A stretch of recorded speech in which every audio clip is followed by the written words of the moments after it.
पाकिस्तानात बॉम्बस्फोट झालाय, ज्याच्यात 5 जण ठार झालेत, 20 जण जखमी आहेत। पाकिस्तानच्या खैबर पख्तूनख्वामधील मशिदीमध्ये हा स्फोट झाला आणि जखमींवर सध्या उपचार सुरू आहेत। मृतांचा आकडा सुद्धा वाढण्याची शक्यता आहे। मशिदीच्या मुख्य सभागृहामध्ये नमाज पठण चालू असताना हा बॉम्बस्फोट झाला। या पार्श्वभूमीवर स्थानिक प्रशासनानं नौशेरा भागामध्ये संचारबंदी लागू केली आहे। प्राथमिक तपासात हा आत्मघाती हल्ला असल्याचं दिसून येत आहे। सविस्तर तपास या सगळ्या प्रकरणाचा आता केला जातोय। ही दृश्य सध्या आपण पाहतोय।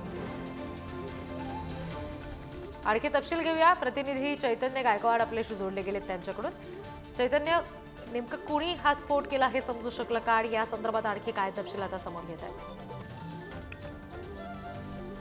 हा स्फोट नक्की कोणी केला आणि त्याचं यामागचं या संपूर्ण स्फोट करण्याचं कारण काय होतं हे अद्याप याची माहिती समोर आलेली नाही। मात्र हा जो स्फोट आहे तो आत्मघाती हल्ला असल्याची प्राथमिक माहिती जी आहे ती तपासी अधिकाऱ्यांकडून देण्यात आली।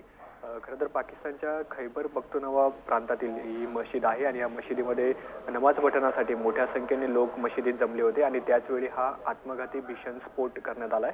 या स्फोटामध्ये 5 जण ठार तर जवळपास 20 जण जखमी झालेले आहे आणि त्याचप्रमाणे स्थानिक प्रशासनाने दिलेल्या माहितीनुसार या स्फोटाच्या घटनेमध्ये मृतांचा आकडा देखील वाढण्याची भीती व्यक्त करण्यात आली। त्याचप्रमाणे हॉस्पिटलमध्ये जे नागरिक जखमी आहेत, गंभीर जखमी आहेत, त्यांच्यावर उपचार देखील सुरू आहेत आणि या संपूर्ण प्रकरणाचा तपास जो आहे तो देखील केला जातोय प्रशासनाकडून। रिद्धी जी, धन्यवाद सगळ्या तपशिलांसाठी चैतन्य।